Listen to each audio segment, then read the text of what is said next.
So I rewatched all the Indiana Jones movies. I've got a 7-day trial for Paramount Plus, and they're all on there. And what else am I going to watch on breaks from CatDog? Daddy's Home? Daddy's Home 2? If I wanted to be underwhelmed by mediocre comedy, I'll just watch my videos. By the way, every time I watch CatDog, I think of a buddy of mine who growing up wasn't allowed to watch CatDog because it was an abomination of nature. Hilarious. All of our parents had stuff they wouldn't let us watch for whatever reason, right? Mine wouldn't let me watch Ed, Edd, and Eddy because they were just too stupid, and they were afraid I'd get stupid by association. Joke's on them, I stupid all on my own. This is where I'd put a College degree. if I had one. Anyway, speaking of abominations of nature, I watched Kingdom of the Crystal Skull. Crystal Skull has a notoriously bad rap. I remember when it came out and the negative reaction was deafening. It really was the beginning of the end for Shia. Wait, he isn't dead. Shy surprise. When South Park makes an entire episode about how bad your movie is, you know it was a big deal. I actually watched that episode after I watched Crystal Skull, and I couldn't help but feel like Butters. In the episode, everybody is having a traumatic reaction to the movie and how terrible it was, but Butters is like, I thought it was pretty good. and the more I thought about the reaction to it at the time, and how everyone just loves to dunk on it even 14 years later. Yes,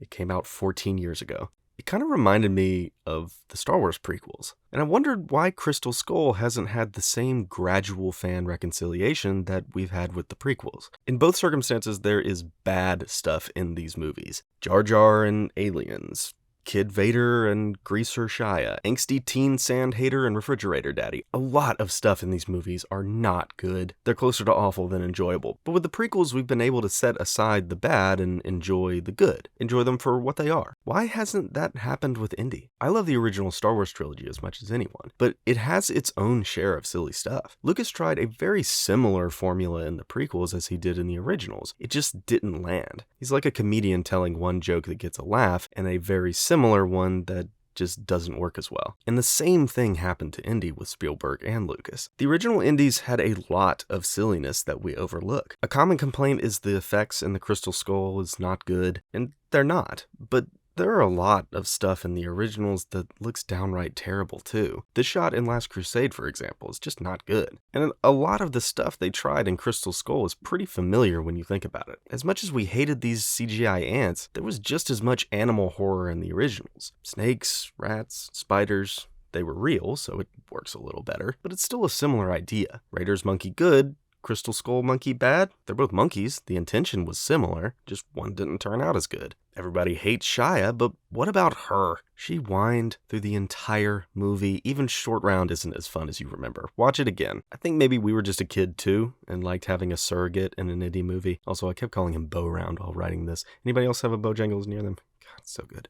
Honestly, the closest comp to Crystal Skull in quality would probably be Temple of Doom. It's an indie movie that is nowhere near as good as the other two. It still has a lot of fun, cool adventure stuff in it, so we still enjoy it, but it's interesting that it's a lower quality movie that just kind of seems to get lumped in with the other two great movies, while Crystal Skull doesn't get the same treatment. It remains a punchline. I think we just have a stronger nostalgic feeling about Temple of Doom because it came out in the same era as the others. We remember the good and not the bad as much. Just like Temple of Doom, there are a lot of moments in Crystal Skull that feel very classic indie, a lot of which are nestled among the bad, but it doesn't change that those bits are enjoyable. Yes, these chase scenes are bad, but these are really genuinely good. Initially, Shia isn't great, it's kind of annoying, and the greaser element is a little weird, but by midway, I found him, Marion, and Indy having a nice, unconventional family dynamic. It honestly reminded me of Indy and his dad in Last Crusade a little bit. Not as good, but it had echoes of that. Speaking of old people, at the time everybody was dunking on Ford for being old. The conversation was that Ford was showing his age and couldn't do the stunts. He looked really slow, but in retrospect, he was getting around pretty well for his age. I was actually pretty impressed watching it now. I mean, I eat McDonald's with a worrying frequency. If I tried to do stunts like he's doing, I would probably die. And it's way better than whatever geriatric action we're going to be getting in the next one. Unless, of course, the stunt involves crashing planes. He'll be all over that. Watching them all back to back also made me have less of a problem with the alien stuff. I know a lot of people hated it, but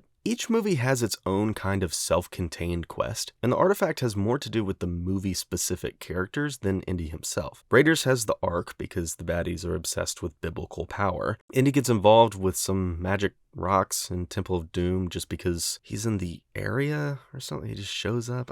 I just watched it. I barely remember. Last Crusade happens because of Papa Connery's obsession with the Grail, not Indy's. And Crystal Skull makes sense in its own story too. Within the time that it's set, in the 50s and 60s, the pop culture interest was reflected in the movies and the things people were interested in at the time, and that was aliens. People were super into aliens. Combining that with the Cold War stuff, this setting does kind of make sense for the era Indy's in. And each movie never really felt like they affected the others. Indy literally sees the Ark kill a bunch of dudes and goes back to normal like business as usual. It's not like Aliens is going to affect anything in universe if the Holy Grail didn't. For Indy, an adventure's end just means another trip to the khaki store. I agree that the vibe of the aliens is a bit different. It's a little more sci-fi than the more supernatural feel of the others, but it's just not as glaring to me on rewatch. And if anything, looking at the production of these movies, I think we just had a very different view of the series than the creators did. Apparently Spielberg wanted Agent Todd to have a robo-arm and raiders that could shoot flames. Lucas said, I think it's too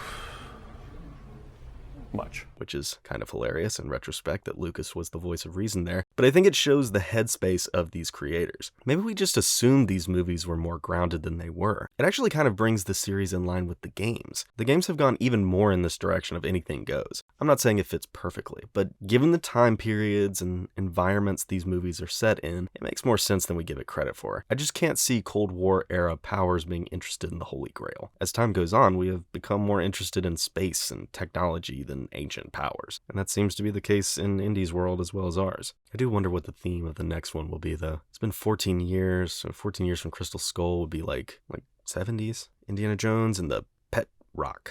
I don't know much about the 70s. I know Jaws came out. Man, how meta would that be? Indy going to see a Spielberg movie? God, I hope they don't do that. Much. They're definitely going to do that, aren't they? Look, I'm not saying Crystal Skull is at all on the same level as the old movies. It's not. I'm just saying, much like the prequels, maybe give it another watch. Enjoy it for what it is. Give it a chance. It might not be as bad as you remember. Or maybe it is. I don't know. Do what you want. You know, everybody forgets that Crystal Skull was a financial success. It made like $800 million. Makes you wonder what would have happened if Shia didn't go crazy. They definitely wanted him to take the mantle. You're finally safe from Shia LaBeouf. Oh well. Thanks for watching. I know a lot of people will probably disagree with me on this one, but, you know, let me know how wrong I am in the comments. We hit 10,000 subscribers. That's pretty cool. Some of my shorts have been doing really well, so that's awesome. None of you are going to watch this video, but, you know, it's still cool. Thanks. Anyway, thanks for watching. See you guys next time.